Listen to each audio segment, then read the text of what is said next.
Hey, Shalom, Shalom, Shalom. First and foremost, call Allah Yahweh, Bahashim Yahushai, Bahashim Rakakwadash, and of course, double honors go out to the apostles and elders of Great Millstone. All right, this is Naman with the DC camp. Yes, you are not hallucinating when you see the screen here. This is from a couple of days ago. It says gas prices top $7.50 in this U.S. state. All right. It goes on to say, and this is a reminder to you people that like to laugh and scoff, and just dismiss what we're saying, and other fools out there that say that Jacob's trouble is not coming. Clearly, you're not, as the saying goes, working with a full deck. Clearly, all right, you your eyes are not open as to what is truly going on in the world. All right, you may be one of those that is an Israelite that you straddle the fence and you're hoping that things turn out right. So, in other words, you want to stay here. You want to be a slave.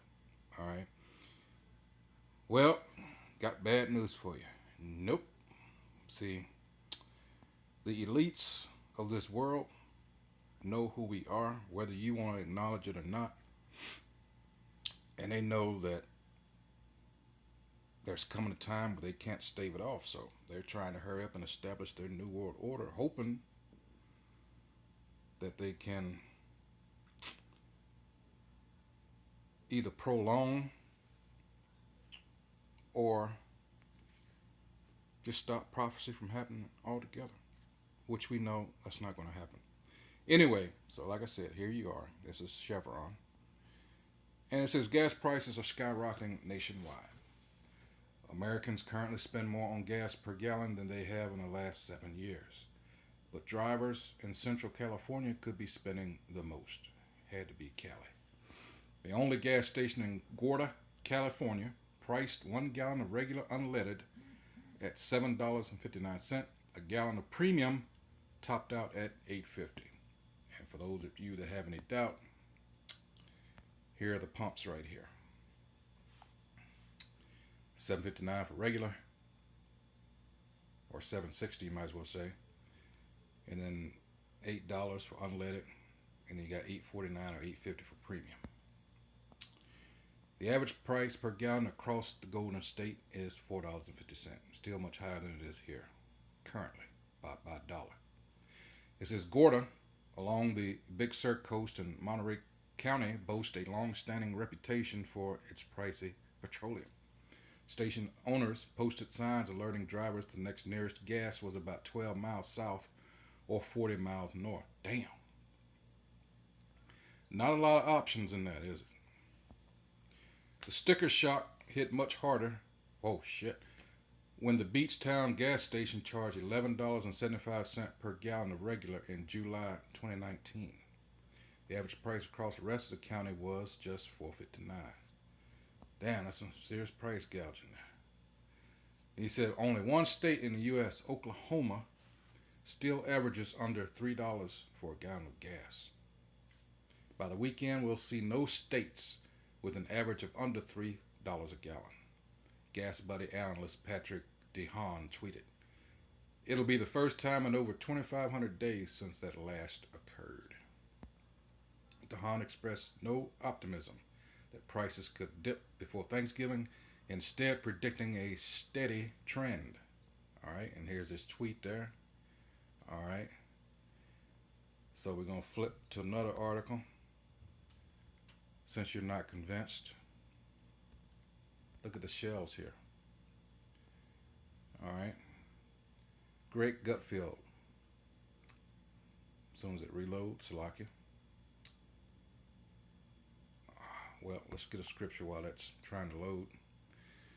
Yes, we tried to tell you. We're not out there, trying to wake up our people for nothing, because we know what's coming. This is 2 Ezra 16, and 17. This is Ezra's. He's seeing visions of this. All right. He says, "Woe is me, woe is me. Who will deliver me in those days?" All right. The beginning of sorrows and great mournings, the beginning of famine and great death. And by the way, verse 17 there is another scripture letting you know that reincarnation is a real thing. Notice he says, "Woe is me. Woe is me. Who will deliver me in those days?" This was the far distant future from when he was in this time here. All right.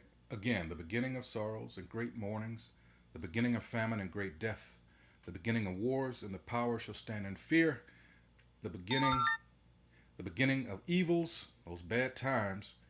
What shall I do when these evils shall come? That's why we're out here telling you, Jake, get your mind right. Get into these scriptures. Get to studying. All right? To hell with the cares of this world. All that you've spent, all the time that you spent chasing that paper, acquiring physical things that really don't mean a damn when you really think about it at the end of the day. Got a nice car. So what? Got a nice home. Got that white picket fence. 2.5 children. That other bullshit. All right. At the end of the day, man, let me go ahead.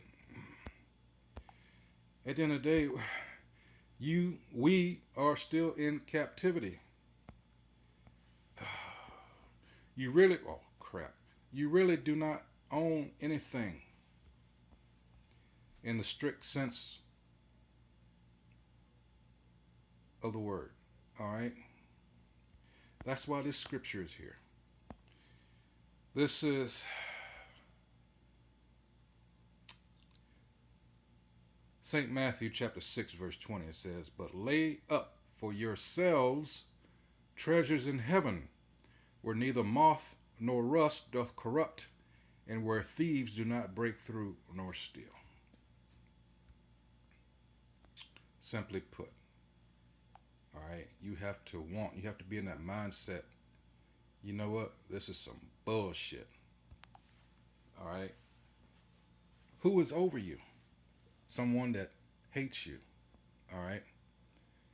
Let's see. This is kind of like satire. I don't even know why I did this one. But let's see. Let's go here, because a lot of you think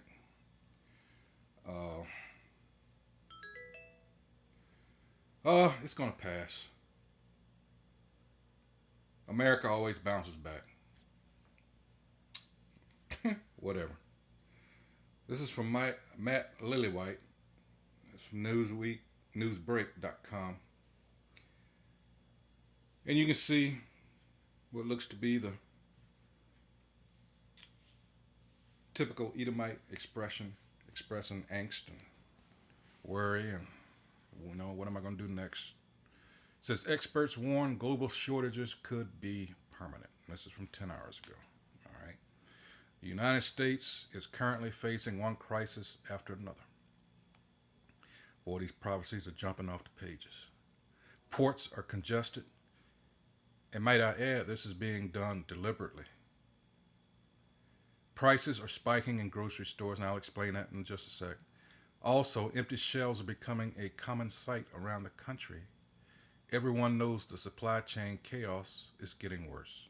And unfortunately, many experts believe the global food shortages won't improve in time for Christmas, quoting an article published by CBS. Cargo ships carrying as many as 500,000 shipping containers filled with goods from various countries in Asia await offloading at the ports of Los Angeles and Long Beach. Once they are offloaded, a shortage of truck drivers prevents those loads from moving out of ports in a timely manner. Why is this? because they're trying to get everyone to take this bullshit shot.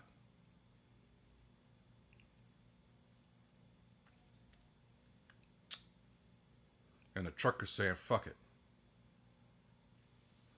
And I, for one, don't blame them. This is being done to try to put the squeeze on everybody because they only could get so far with fear, all right, taking advantage of the idiots out there. Well, I'm gonna go ahead and get my shot. For those that, you know, so caught up in the American way of life, the lifestyle, not thinking straight. Money is their god. They got those people. Those are the first ones. All right, and still you have some of those still trickling in. But that's not good enough for this devil. Like I said, he's gonna continue to squeeze. So that lets you know it's some bullshit behind this push to try to get everybody to take a shot for something that's not even that they advertise. It's got a 99.6% survival rate. So it's more going on here. Continuing on, it says railroad terminals where trucks deliver goods for the next leg of the journey are backed up with containers awaiting further transport, which in turn also block inbound trains. Now, why are trains backed up? Train operators are secluded from anybody. They don't have to get out and detach something. And, you know, for that matter, not a whole lot of truckers are going to interact with the public in that the way you think. Again, this is being done on purpose. And the longer this goes on, the longer, or I should say, the more people figuring this shit out. Surprised it took them this long, but hey. Continuing on, it says, should those goods somehow make it to a warehouse, worker shortages are limiting their timely processing because people are fed up with the bullshit. All kinds. I can't put a number on it. The people that said fuck it and quit their jobs, all right, because of all the bullshit. You got to put up with, just take the fast food injury. You got to take the fast food industry, all right, and you could see a lot of that. Hey, I worked at it. I worked in it at various, points in my early life when I was a teenager and stuff like that. And I can tell you, it's no fun. But jobs like that were really meant for high turnover in the sense that, your teenagers, others coming up through school, all right, that was something that, you grew up, you could more or less expect to do that until you, finish your school, decide where you were going to college or whatever have you. But now you got, in the years since I was there, we're talking about 40 plus years, you're looking at now people, because of Social Security and all the restrictions they put on that, you got people that have to, or try to at least, they got to take up something like that. So now that cuts some of the youth out. I mean, this whole thing is just falling apart in so many levels. All right, it says, and as if that all weren't enough, the United States Postal Service has recently slowed its delivery times. Let's see what else is. Let's see what's in this interview here. CBS. Oops. Have a bad habit of doing that. Somewhat back to life, but the other side effects of the pandemic are wreaking havoc on the global supply chain. American consumers are buying up products faster than suppliers can ship them. A recent article in The Atlantic examines the root causes of this so-called everything shortage, and it comes right before the holiday season. And the author of that piece, Derek Thompson, joins us now to discuss the country's crowded ports and emptying shelves. Derek, good to see you, my friend. Good to be back. Thank you. So explain the hydra of bottlenecks, that's what you called it, that are contributing to the everything shortage in America right now. So before you get to the hydra of bottlenecks, you have this enormous amount of demand that's coming from the U.S. economy. And it's demand for hard goods, electronics, stuff that tends to be made in Vietnam, Malaysia, China. So we're trying to pull all this thing in from the supply chain. And the supply chain, excuse me? Sorry, what did you say? Nope, continue. Oh, that's right. So basically, we're trying to pull in all this stuff from the supply chain, and we're not being able to do so.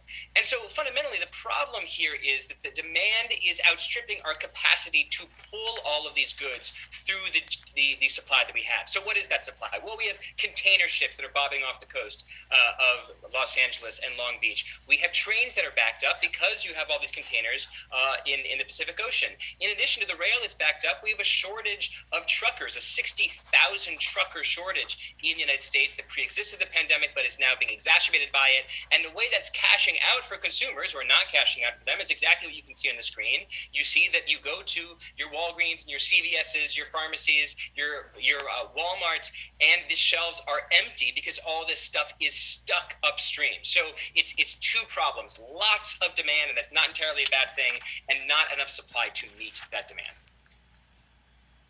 Derek, I hit my breaking point when I could not find Lunchables for my kid. And these new types of kids, you can't just do homemade Lunchables and convince them that it's the same thing, right? You got to buy the brand name. Couldn't find it anywhere. And I started Googling. I realized that, there are parents all over the place as school started that were having the same issue. And some people speculated that it wasn't the contents of the meal that was the problem. It was the plastic container, the molded plastic container.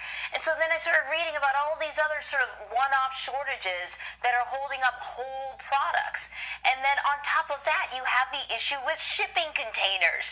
They are hot commodities now. The price of a shipping container has gone through the roof. The freight prices have gone through the roof. Where are all the shipping containers? Why are they not in rotation? Well, a lot of them are in rotation because, again, they're stuck in the Pacific Ocean, bobbing off the coast of Los Angeles. But just to put a single statistic to exactly the point that you made, before the pandemic, if you're in the book industry and you're trying to ship books overseas or ship them to the United States, you can sell them in bookstores. Well, before the pandemic, 2019, reserving a container that held 35,000 books cost about $2,500. Now it costs $25,000. So the cost of shipping books has gone up 10x. Now multiply that across the entire economy, not just the books, Look but at all the those plastics and the semiconductor pieces and the Pelotons and the furniture and the clothes or some other consumer staple that you might try to find at a CVS. That's why the shelves are empty. And so important again to say, it feels like an everything shortage. It feels like you go to the store, you go shopping online, it says, sorry, this is going to be delayed. You thought you were going to get it on Tuesday. It's going to come next Wednesday. Or you want to buy the shampoo and it's not there. It feels like a shortage. But in large part, this is coming from the fact that Americans are demanding a lot more. We got our stimulus checks. Wages are rising. We're trying to buy a lot more, but we're pulling it through channels that haven't grown to accommodate all of this surplus demand. Yeah, and I wonder a couple of things, Derek, too. What this sort of signifies about the collapse of the manufacturing industry in this country. We don't really make anything anymore in the United States. Exactly, that's what I was going to say. Made in the USA used to be a real thing. It's Strictly not as common consumer nation. now for many of the products, the thousands, not millions of products that we buy every time we click on Buy Now on Amazon. And the other question is the rest of the world feeling this? I mean, we keep talking about Americans not being able to buy the things that they want, and that Christmas is going to be difficult if you don't start making decisions or purchases. Let me stop it real right now for just to make this comment. This is also highlighting the fact that Americans, and if you've ever traveled in other parts of the world, you know this. People do not like Americans. All right. Namely, for their attitudes. They're pompous. They're arrogant. All right. And you just know that they're licking their lips and they can't wait for the bottom to drop out, because these people over here are spoiled rotten. And when the bottom falls out, and what happened in Venezuela and Australia and other parts of the world come here to the land of the free and home of the brave and all that other bullshit, oh, it's going to be much worse because of the overwhelming sense of entitlement that Americans have. You know, that scripture in Daniel where it talks about him being more stout than his fellows. I believe it's Daniel 8 and either 20 or 25. You know, it's that pomp. All right. And he just talked about Christmas. People were saying, and I had initially, let me back up a second. I had forgotten about the truckers going on strike roughly 2 years. I guess next month would have been 2 years. All right. So just shy of 2 years ago, before this so-called magic virus thing popped off. All right. But that's been a problem. And again, this is being orchestrated. All right. So let's see a little bit more what he says here. Purchases right now in October, but I wonder, is that the same in Europe? Is that the same in Asia, or is it just a uniquely American phenomenon? Both of those questions, I guess, are sort of U.S. centric, but I wonder what you make of it. Sure. So this is definitely not a U.S. phenomenon exclusively. When I wrote this article about the everything shortage, why it seems like America's running out of everything right now, I got all these emails and notes from people in the UK and Germany and France, and they said, oh, we have an everything shortage. We have an everything shortage. There was just an article in the New York Times, I believe, relatively recently about how Germany is really struggling because they're more export dependent than the U.S. The U.S. makes and buys a lot of stuff within the U.S. Germany is more reliant on its economy growing by its ability to manufacture within the country and sell outside of the country. So this is happening everywhere. It's not exclusively going to be fixed by us suddenly flipping a dial on manufacturing today, although certainly I believe the U.S. should make more stuff in the next decade, especially make more stuff that we consider a part of our national security. Because remember, it's not just the shampoos and the electronics that we have a shortage of. It's we couldn't make enough masks at the beginning of the pandemic. We didn't have enough glass vials throughout the pandemic. We still don't have enough tests, enough cheap tests, so that we can tell if we have COVID, a breakthrough case or an original case, and then go about our lives. So I think it's important to look at this story, not just in the context of, oh, I would like more Lunchables and I can't buy them, although that is absolutely and very clearly a problem lots of people are facing, but also in the bigger picture, I think America needs to think about abundance in a different way.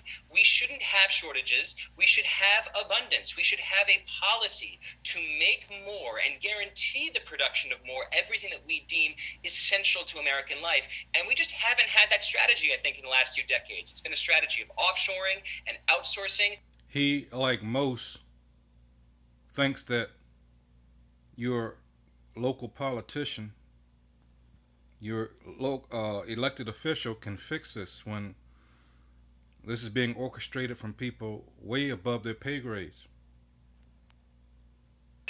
We need to think about a domestic abundance strategy as well.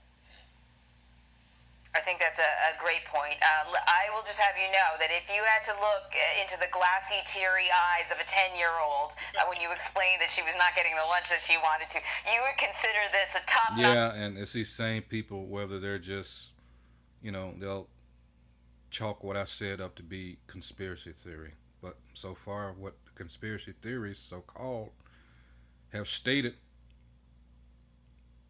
is reality. It's true. Even government officials in the Biden administration are concerned about the ongoing supply chain crisis around the world. There are, read between the lines of what I'm about to read. There are going to be disruptions and shocks to the system as long as the pandemic continues.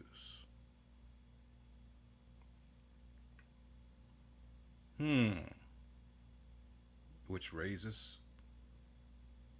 at least two other questions. Transportation Secretary beat, oh no, not that guy. CNN, he's right. China shut down the third busiest port in the world after one person tested positive for that magic virus.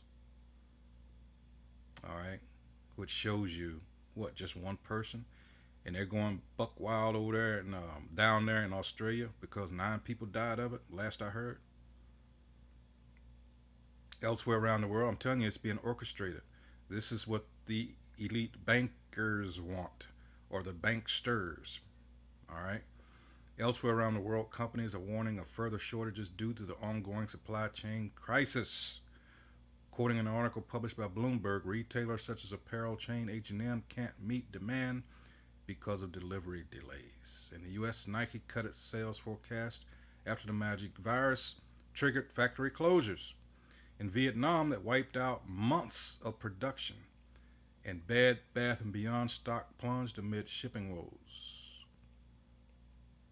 You can't see what's going on. I don't know what to tell you. But you're going to get caught out there. You're going to be short.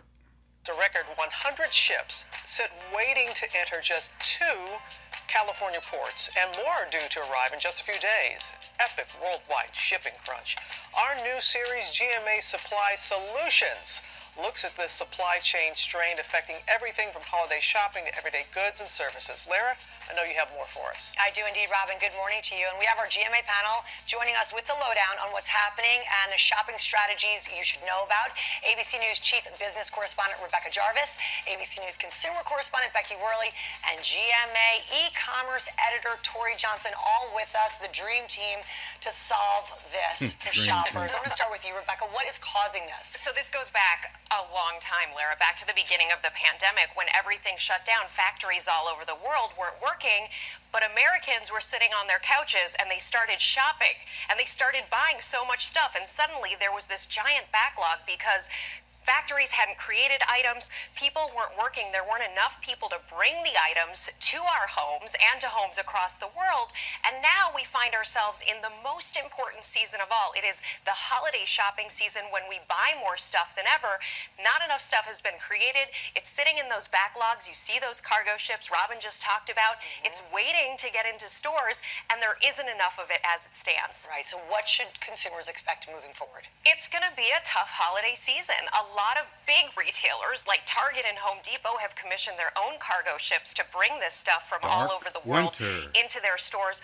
But medium, small-size retailers, they don't have that kind of control. And a lot of them are telling me they're getting cancellations for orders that were supposed to come in November. They're being told it's not coming till February. Wow. Well, try and buy that for Christmas. Right, absolutely. Well, Becky, that's why we have you here. What can consumers do? What can shoppers do as we head into the holidays?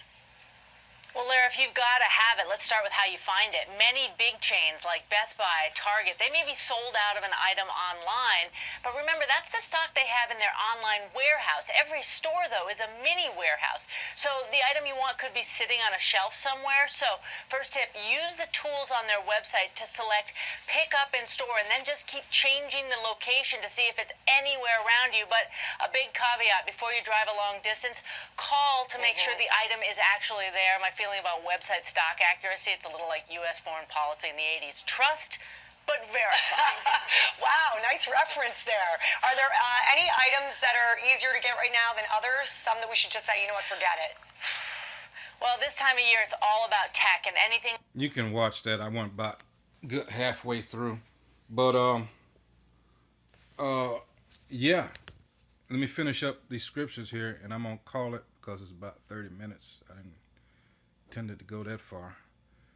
But let me finish here. It says, 2 Ezra 16 and 18, the beginning of sorrows and great mournings, the beginning of famine and great death, the beginning of wars, and the power shall stand in fear.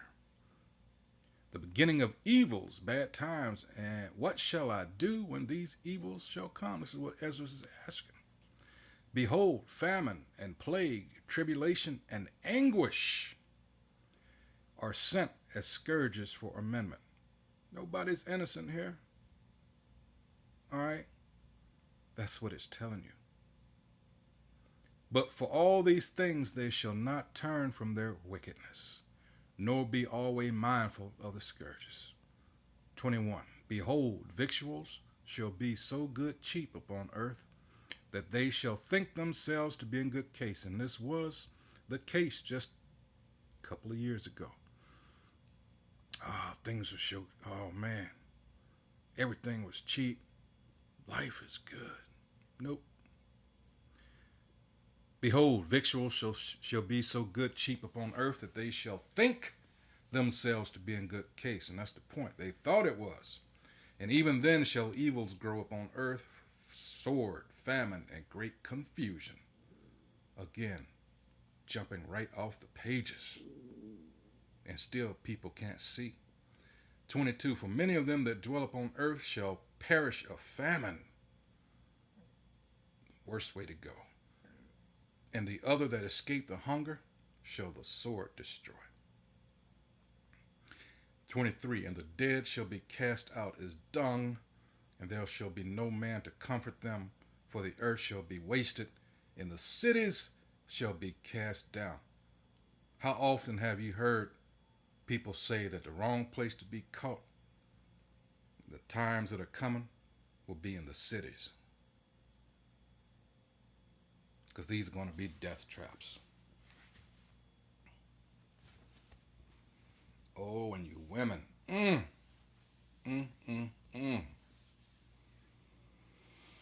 Tried to tell you, but you wouldn't listen. So once again, I had to combine a couple here.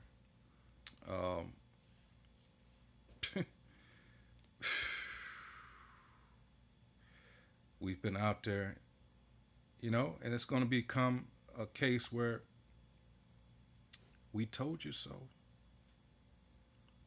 You've got to prepare yourself. You know, Matthew 25th chapter, where it talked about the 10 virgins, the 5 that were wise and the 5 that weren't.